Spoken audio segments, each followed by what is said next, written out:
Welcome to daily blog. আজকে 22 নম্বর blog, অর্থাৎ 22 নম্বর দিন। আজকে হচ্ছে শুক্রবার আর এখন বাজে হচ্ছে 10টা 8। আর আজকের ইমিডিয়েট টেম্পারেচার হচ্ছে 16 ডিগ্রি সেলসিয়াস। কালকের থেকে অনেকটা বেশি আছে, কিন্তু তাও যথেষ্ট ঠান্ডা। আমার একটু ঠান্ডাই লেগে গেছে, কাল থেকে প্রবলেম হচ্ছিল। কালকে রাত্রের দিকে বেশ ভালোই প্রবলেম হয়েছে। আমি একটা নাগাদ ওই অ্যাজিথ্রোমাইসিন খেয়েছিলাম, অ্যান্টিবায়োটিক। নাহলে জিনিসটা খুব বেড়ে যেত। সামনে পরীক্ষাটা আছে, কোনো রকম রিস্ক নেওয়া যাবে না। আপাতত মেডিসিন বলতে অ্যাজিথ্রোমাইসিনটা খাচ্ছি, আর কফ সিরাপ অ্যালেক্স একটা আছে, এই দুটোই খাচ্ছি। সর্দিটা খুব একটা আসছে না, ওই ভিক্স ইনহেলার নিচ্ছি। আজকে আর সন্ধ্যেবেলা বেরোয়নি ঠান্ডাতে, কেননা বেরোলে জিনিসটা অনেকটা রিল্যাক্স করে যাবে, বেড়ে যাবে, তখন আউট অফ কন্ট্রোল হয়ে গেলে খুব সমস্যা আর কি। এইটা মেনলি দুটো কারণে হয়েছে। এক হচ্ছে রাত্রিবেলা যে শুই আমি, খালি গায়ে শুই, এবার কম্বল সরে যায়, মানে লেপ, সেই কারণে ঠান্ডাটা ভালো ধরে নেয়। রাত্রিবেলা মোটর সাইকেলে বেরোই, কিন্তু পুরো কভার আপ করেই বেরোই। ওখান থেকে খুব একটা হওয়ার কথা নয়। ওই রাত্রের দিকে ওই খালি গা হয়ে যায় বলে খুব প্রবলেম হয় আর কি। মানে হুট করে বাথরুম উঠলাম টোটালি খালি গায়ে, জামা প্যান্ট পরি না হয়তো 2টো 2:30-এর সময়, সেই সময় একটা পিক ঠান্ডা লেগে যায় আর কি। যাই হোক, হয়েছে 2-3 দিন, আশা করি 2-3 দিনের মধ্যে সেরে যাবো। কেননা সকালেও ভাপ নিয়েছি, কালকেও 2-3বার ভাপ নেব। ওই গরম জলের স্টিম যেটা, সেটা নিলে অনেকটা কমে যায় আর কি, মানে আন্ডার কন্ট্রোলে চলে আসে। যাই হোক, আজকে সকালে উঠতে অনেক দেরি হয়েছে, কেননা কাল রাত্রিবেলা অ্যাকচুয়ালি ঘুমাতেই পারিনি। এমনি বিছনাতে প্রচণ্ড মশা ঢুকে গেছিলো। মশা নিয়ে একটা কথা আছে, আমি বলবো এই সেন্টেন্সটা, মানে বাক্যটা কমপ্লিট শেষ করার পরে। মশা ঢুকে গেছিলো, মশারিও 2বার খুলতে হয়েছিল, তারপরেও প্রচুর মশা ছিল। আর গলা এত প্রবলেম হচ্ছিলো, ঘুমাতেই পারিনি। প্রায় ভোর 5টা নাগাদ শুয়েছিলাম, মানে ঘুমিয়েছি, সেই কারণে উঠতে উঠতে প্রচুর দেরি হয়ে গেছে, 10টা প্রায় হয়ে গেছে। শরীর এত অসুবিধা হচ্ছিল, গোটা দিন সেভাবে পড়তে পারিনি, মাথাটা ঝিমঝিম করছিল। দুপুরবেলা সকালবেলা উঠে মোটামুটি মুখ টুক ধুয়ে সেরকম কিছুই পড়তে পারিনি। সকালবেলা জল খাবার খেয়েছিলাম, পাউরুটি আর ডিম সেদ্ধ, পাউরুটি জ্যাম দিয়ে ডিম সেদ্ধ আর কলা, এইটা খেয়েছিলাম। খাওয়ার পরে সেরকম কিছু করতে পারিনি, যা শুয়েই ছিলাম। সানডে সাসপেন্স শুনছিলাম প্রফেসর শঙ্কুর, কেন ওটা খুব ফেভারিট ক্যারেক্টার সত্যজিৎ রায়ের সৃষ্টি। যাই হোক, তারপরে তাড়াতাড়ি আজকে চান করে নিয়েছিলাম 12:30-এর মধ্যে গরম জলে।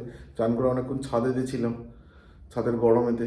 তারপর ওখান থেকে নেমে একটু শুয়ে পড়েছিলাম চোখ বন্ধ করে, একটু ঘুমের মতোই বলতে পারো। তারপর উঠলাম, উঠে চাটা খেলাম। তারপর বোন একটু বেরিয়েছিল, ও এলো, আমার ওষুধ নিয়ে এলো, নোজাল ড্রপটা নেওয়ার পর অনেকটা বেটার লাগছে আর কি। নাক পুরো জাম হয়ে গেছিলো, এটাই প্রবলেম হয় ম্যাক্সিমাম আর কি।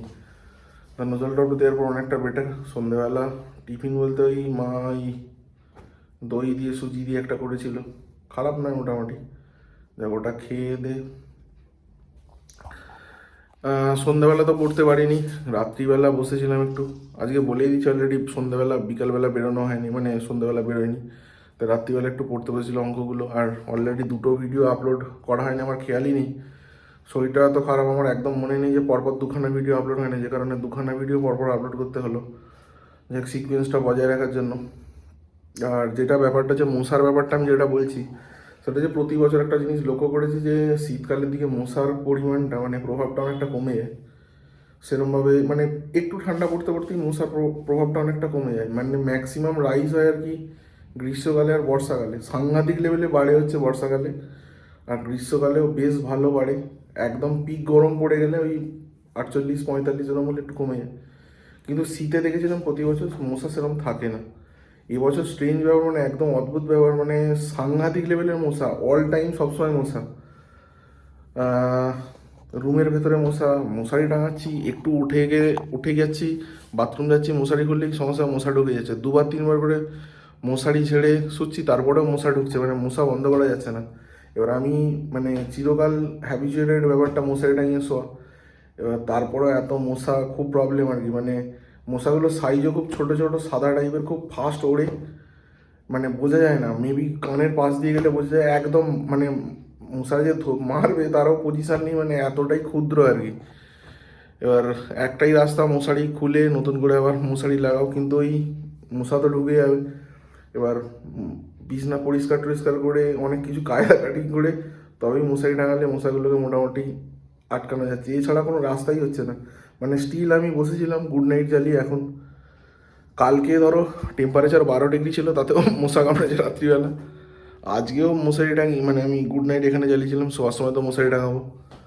মশার উপদ্রবটা খুব বেড়েছে, হয়তো মেবি পরের বছর আরও বাড়বে, আমি বুঝতে পারছি না। ওদের একটা ইমিউনিটি বুস্ট, ইমিউনিটি সিস্টেম হয়তো আপগ্রেড করে নিচ্ছে, টেম্পারেচার রেজিস্ট্যান্স ব্যাপারটা অনেকটা ডেভেলপ করে নিয়েছে, যে কারণে সার্ভাইভ করে যাচ্ছে শীতে। যাই হোক, এটা একটা অদ্ভুত লাগলো এবছর ঠান্ডায়।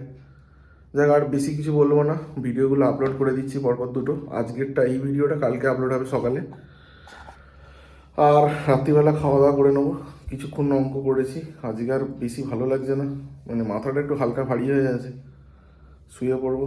18 তারিখের মধ্যে আমাকে এনিহাও সুস্থ হতে হবে, এটাই মেন ব্যাপার আর কি। যে কারণে শরীরে বেশি প্রেশার দেওয়া যাবে না। কালকেও বেরোবো না আমি, কনফার্ম। পরশু দিনটা বলতে পারছি না। ঠিক আছে, আজকের মতো এখানে শেষ করলাম। দেখা হচ্ছে কালকে নতুন একটা ভিডিওতে। ধন্যবাদ।